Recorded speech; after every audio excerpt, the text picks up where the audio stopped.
This is Glow in the Dark Radio.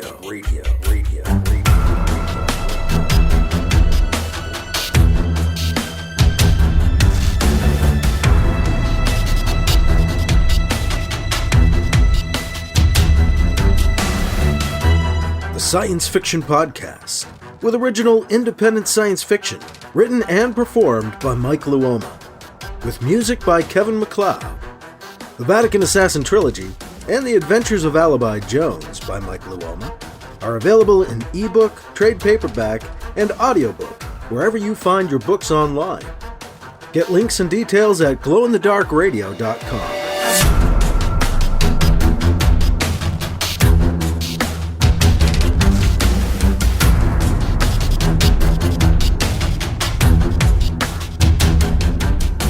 This is the science fiction podcast, Glow in the Dark Radio. I'm your host, your writer, and your reader, Mike Luoma, and I've got part 2 of Chapter 19 of Vatican Assassin. On this episode of Glow in the Dark Radio, we had to divide the chapter in two. It was like 37 minutes long, so, yep. Cut it in half, and we've got part 2 on this episode. Actually, the longer part on this episode. I think, we've got something like 20 minutes on here.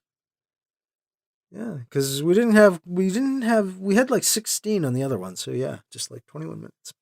Anyway, the longer of the two halves is on this episode.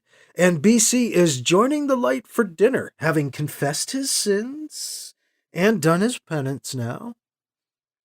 And surprisingly, he was brought into a conspiracy to kill the light by Father Kim on our last episode, in the first part of Chapter 19. Now, it could be an elaborate trap. It could just be something Kim is setting up to take BC down with. So, BC is leery of this. Is it all some elaborate trap? But that's because Kim obviously doesn't believe that BC has really recanted and confessed. So we're going to have to find out if this is all on the up and up, or down and down, as we get into the second half of Chapter 19 of Vatican Assassin, the 15th Anniversary Edition, coming up on Glow in the Dark Radio. In book news, I wanted to remind you that this is the Vatican Assassin Trilogy 3rd edition celebration that we're doing here with the podcast. The whole reason to do an encore presentation of this 15th anniversary edition of Vatican Assassin's special audio version is because we've released a Vatican Assassin Trilogy 3rd edition, which includes this 15th anniversary edition. See, I updated Vatican Assassin for the anniversary. It's my very first book, and I wanted to celebrate. And I got some very cool friends of mine to celebrate with me on the audiobook. Now then, I had to update the Trilogy collection because I had updated the first novel there, polished it up just a touch here and there. So, put out the Trilogy, and now we've got this special edition on the podcast. And you can get the paperback of this 3rd edition of the Vatican Assassin Trilogy for $39.95, pretty much everywhere paperbacks are sold online. That's true as well for my nonfiction paperback that is out. That is Ancient Stone Mysteries of New England. Now that's a different size, shape, and beast of a very different variety, but it's got over 500 black and white photos, and it's the story of my first 2 years of investigating stonework in the woods of New England, both Vermont and Massachusetts. Mostly Vermont and Massachusetts. I've been getting into Maine, but I haven't hit all the New England states yet. I've been to New York and Pennsylvania and a couple other places, but still need to delve into the stonework in other parts of New England. But this is about the first 2 years of my explorations. That's Ancient Stone Mysteries of New England, which is out in paperback. Pretty much, again, where paperbacks are sold, wherever they're sold, online. You know what? I didn't check this week to see if the Alibi Jones Chronological Omnibus is still being sold for just $4.94 by Amazon. But it just might be. So if you head over to Amazon.com and look up Alibi Jones Chronological Omnibus. It could be still going for under $5 for over 800 pages of text. Last I knew, $4.94 for an 800 some odd page paperback book. A big thank you to my patrons. My patrons help keep this podcast going. Thank you. You can become a patron for $2 a month or $5 a month or $10 a month. If you do, I try to give you episodes early. My patrons got this episode early. I also hook you up with free audiobooks on Spotify right now. I've got free audiobook codes for Spotify for any of my audiobooks. So if you are a patron, remember you can hit me up for those free codes for free audiobooks on Spotify. Get more details about anything having to do with patrons and Patreon at patreon.com/glowinthedarkradio, or go to glowinthedarkradio.com and look for the link to Patreon.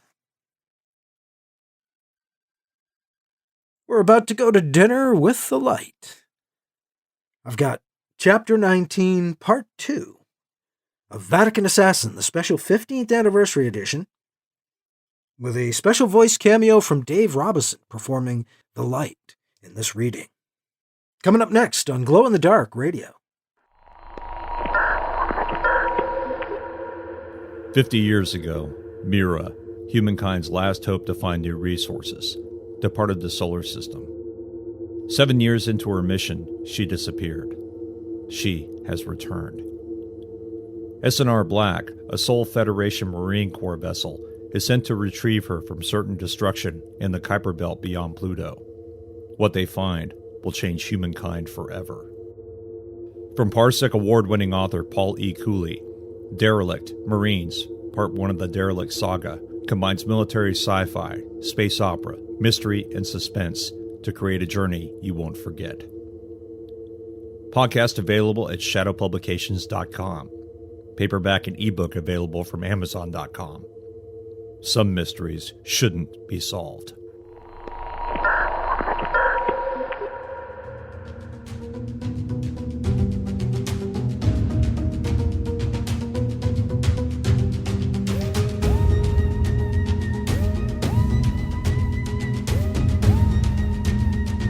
Now here's Vatican Assassin, the special 15th anniversary edition, Chapter 19, Part 2, on Glow in the Dark Radio. Dinner is again at the big table BC sat at before, only this time he's not tied down. They even sit him down closer to the light at the table, at the light's request. Another plentiful meal is spread out before him. I can't believe the food. It's so good. The Lord provides, Campion. We have hydroponic gardens that Father Kim manages to keep running.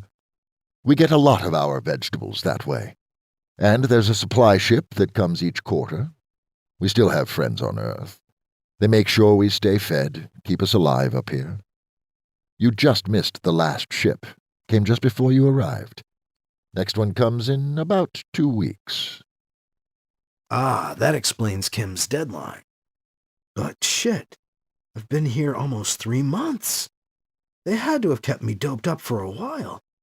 They've seriously fucked with my time sense. Well, I'm on that ship when it leaves here. That's my plan.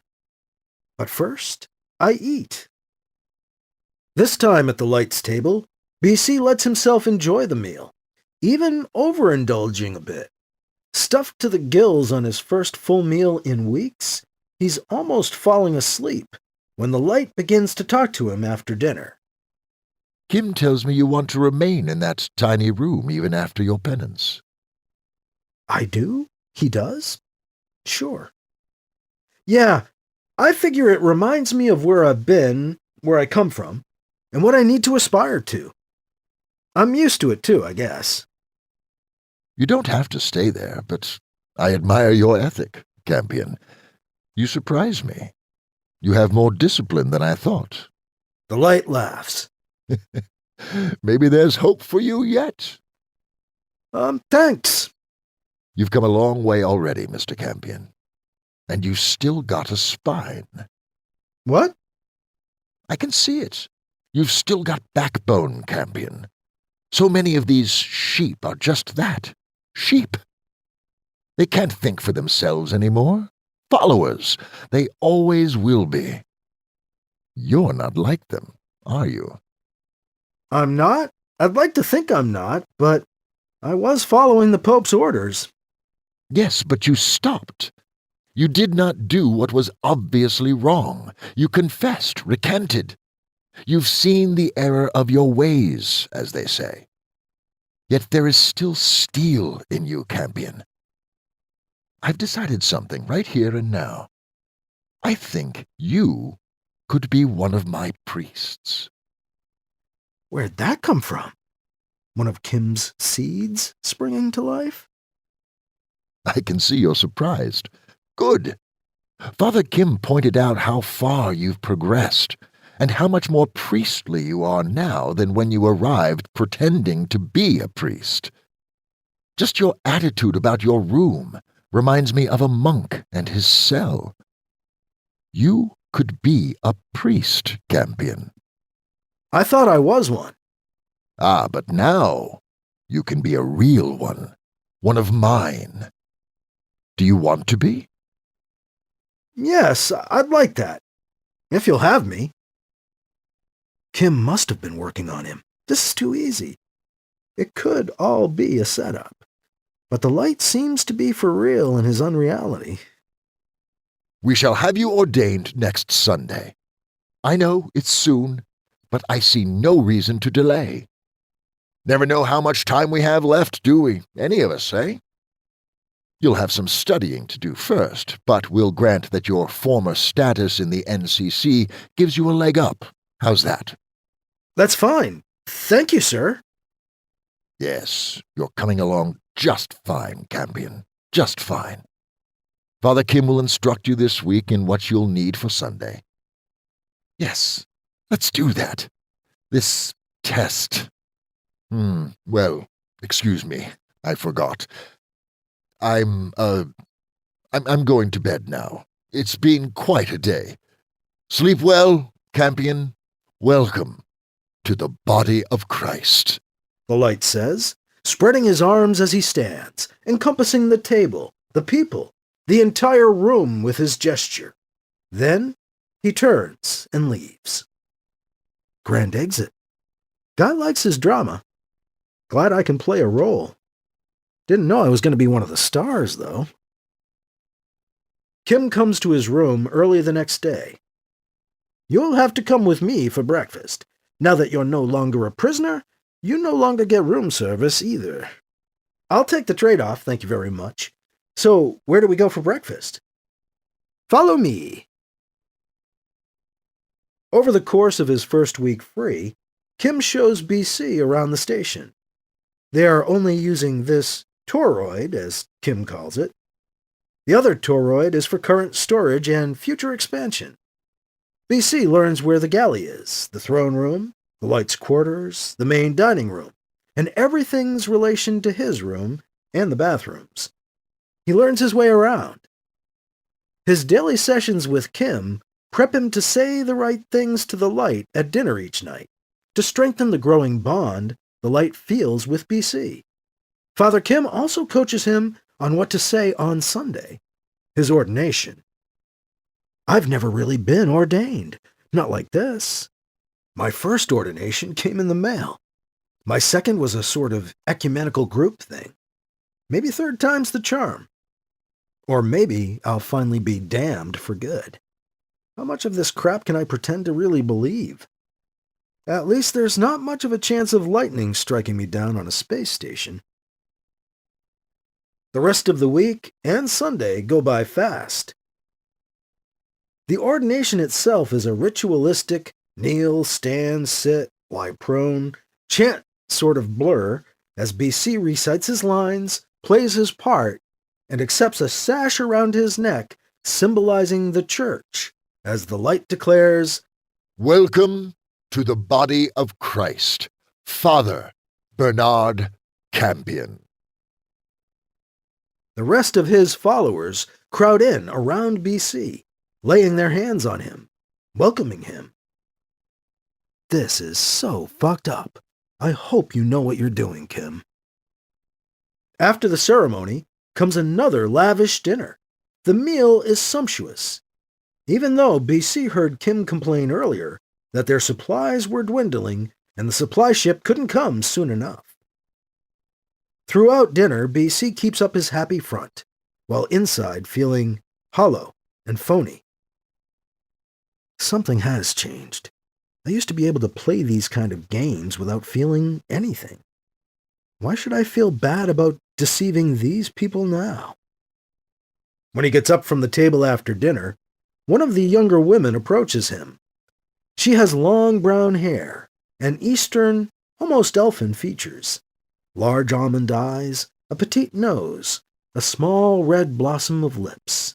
When she speaks, her voice sounds warm and fluid, flowing and kind. Father? Yes? Do you have anyone to share your bed with you? No. No, I don't. I could join you to help you celebrate your new oneness with us, if you'd like. I'd like, but I can't. Not tonight. I need to meditate on today, my sister. Thank you for your love offering, my dear. The woman smiles wisely at him. Perhaps some other time, Father. Perhaps. Good night. What was your name, sister? Ruth, Father. Good night. She turns and walks away, turned down, but not rejected. She looks back at him once before she leaves the room entirely. So that's how it is here. Membership has its privileges. I could get used to this. Maybe I won't leave. But then Kim would probably kill me himself. The light approaches from across the room. Father, I'm surprised you pass up Ruth's charms. The light upbraids him with a laugh. I should tell you, she doesn't offer them up often or to just anyone. You're a lucky man. One shouldn't refuse one of God's gifts when it's so freely offered. I need to think tonight to take this all in. I'm sort of overwhelmed right now. I see. Well, have it your way, Campion. Father Campion. Good night. Good night, sir. Oh, and one more thing. The light says, reaching into his pocket. Here. He hands BC the little black plastic control cube for his room. It might even change your decision about Ruth. No one will be watching you now. That's yours. Sleep well. BC looks at the cube. Thank you.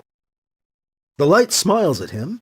Then he turns and leaves the room, leaving BC all by himself in the dining room. BC pockets the cube, leaves the dining hall, and finds his way back to his room. My closet. Home sweet home. Kim must have gotten the light to give me that cube. That's why he wanted me to stay in this closet, so he and I could meet and talk without anyone eavesdropping. Stuck in this cell, just another week or so. 3 months. Wonder if anyone misses me. Governor Edwards? Yes, Cardinal? Yes, Governor. Well, the Pope has asked me to convey his regrets, but he can't. Look, Cardinal, no offense, but the man is ducking my calls. I've gone through the proper channels, made the proper requests. It's been over a month since I made the request. I'm head of the Lunar Free State, goddammit! Sorry, Cardinal. Apology accepted. Governor Edwards, you've got to understand. His Holy Father is a very busy man. Goodbye, Cardinal. You tell His Royal Holiness to look me up when he gets a free moment or two, won't you? Edwards slaps off the comm, scowling. Betcha they've already written BC off, he says to himself. Maybe I should too. BC wakes up with his arms around Ruth. Oh, yeah. She'd been persistent. After her third night asking, BC gave in. She was wonderful. BC stares at her. Her long brown hair drapes down the middle of her back. He thinks of those almond-colored eyes, sharp and penetrating. He breathes her scent in as they lie entangled together. She smells of cinnamon and vanilla. Pounding on his door shatters his reverie. Kim opens the door and stands there, eyes wide. "Father?" Ruth says. "Daughter?" Kim replies. "Daughter? What, for real, daughter?" BC stammers. Kim nods.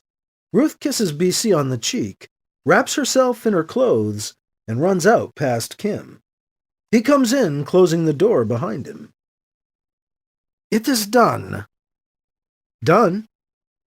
I did not think you'd refuse my daughter so many times. She is a good daughter." "Ruth is your daughter. You didn't tell me that. What is done?" "The light. While my daughter gave you your alibi, I did the deed. He is dead. Come, quickly, we've got to join the others." Kim opens the door and speaks in a deliberately loud voice. "Mary found him this morning. It looks like his heart." Kim leads BC to the throne room. When BC enters, he sees the throne has been removed. In its place is the dinner table, cleared, draped with a black cloth, the body of the light lying in state upon it. Followers are spread out around the body, lying face down on the floor, crying and lamenting the loss of the light. My job is done. Remote killing. I can't believe Kim did it. Kim gestures for him to approach the body. BC does, kneeling down before the table. Suddenly, the light sits up, bolt upright, eyes wide open. His mouth opens, but no sound comes out. He moves his mouth as if to try to speak, but still there's no sound. He falls back upon the table. His arms fall to the sides, and his right hand hits BC full in the face as BC pulls back away from the table. BC falls to the side, trying to catch himself, as he crashes from his kneeling position to the floor. The room is full of gasps and murmurs. Father Kim gets up from beside BC and looks down at him in feigned amazement. "A sign! The light's last breath, and he blesses Father Campion. What could it mean?" BC looks up in true amazement at Kim. The crowd is already pointing at him, talking about him, as he gets back up on his knees.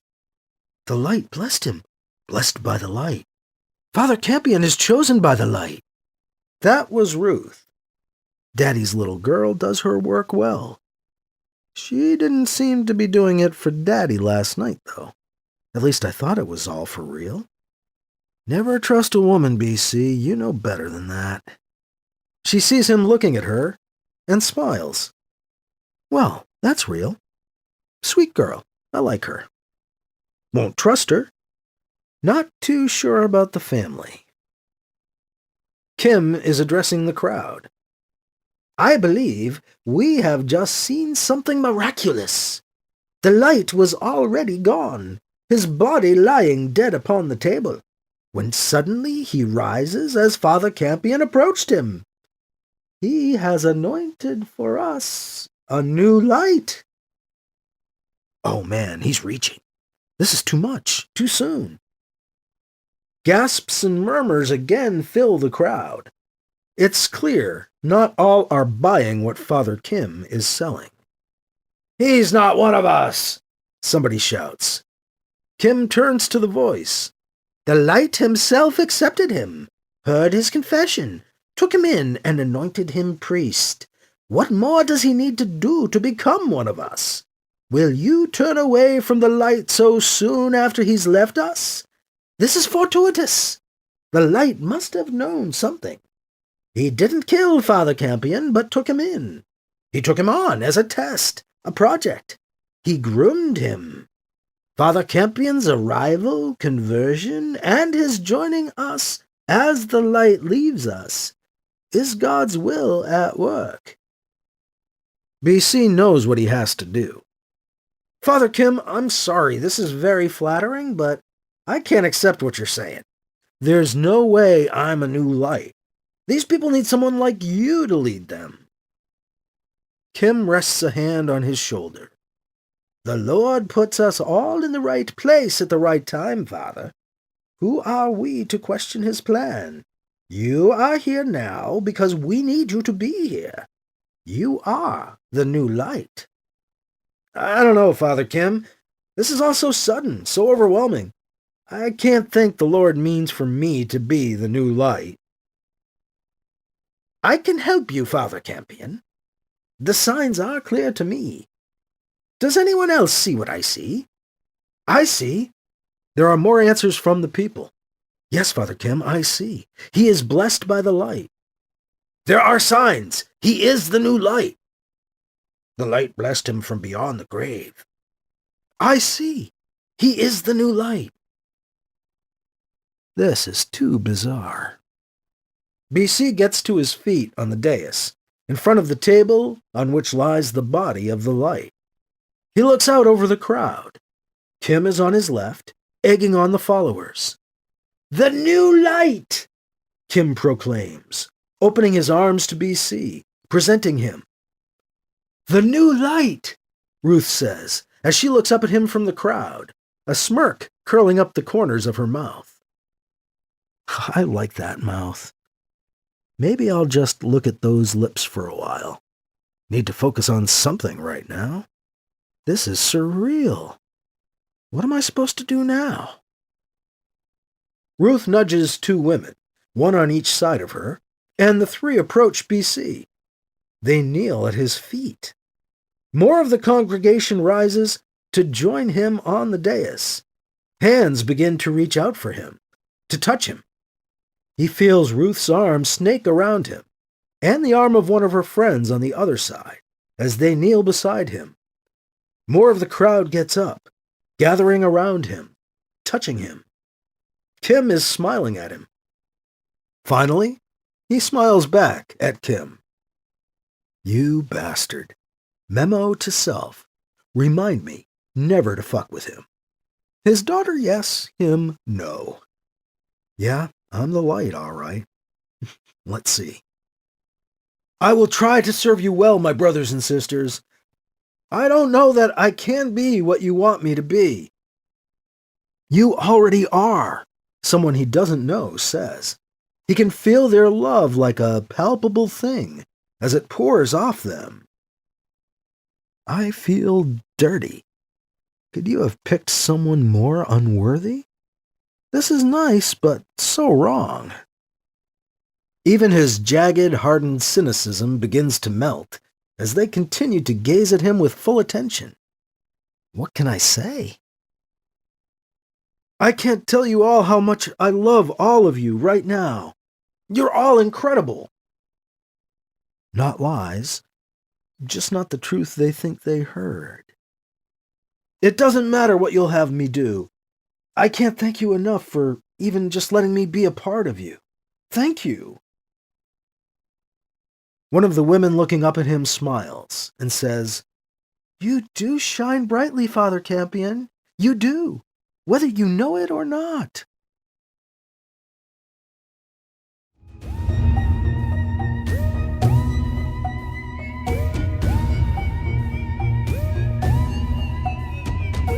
That was Chapter 19, Part 2, on Glow in the Dark Radio.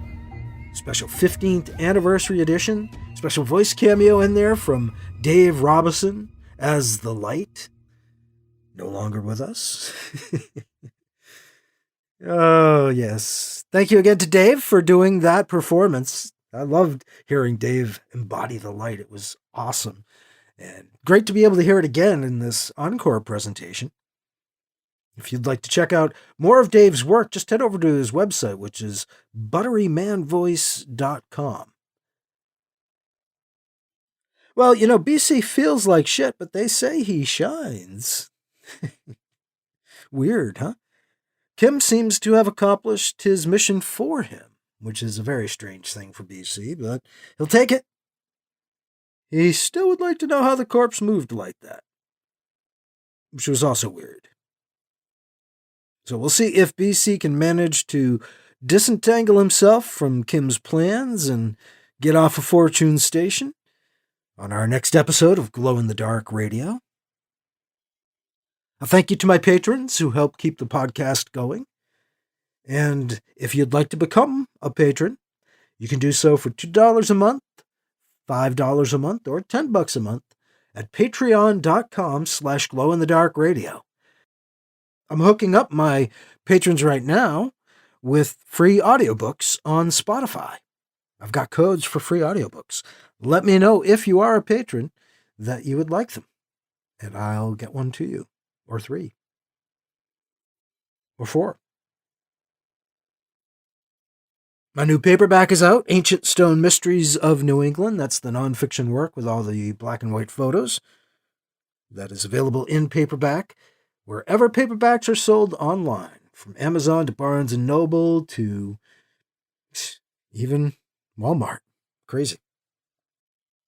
Those places all carry my Vatican Assassin Trilogy paperback as well, the new 3-in-1 that is the reason that we're celebrating with the new Vatican Assassin encore presentation on this episode and, this run of the podcast.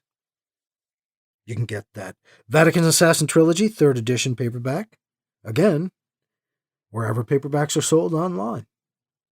And again, for $39.95, I believe. In this case, over 800 pages of text and no black and white pictures. Well, that is all for this week, bringing Chapter 19 to a close with Part 2. We'll see if BC can extricate himself from Fortune Station on the next episode. I'm your host, your writer and reader, Mike Luoma. Thank you again for listening to Glow in the Dark Radio.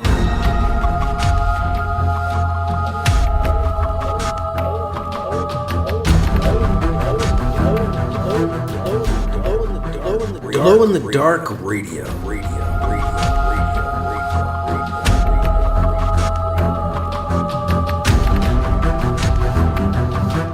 This podcast presentation is copyright 2023 by Michael F. Luoma and is protected under a Creative Commons Attribution, Non-Commercial, No Derivatives 4.0 International License, CC by NC-ND 4.0. Music by Kevin MacLeod. You can find his work at Incompetech.com.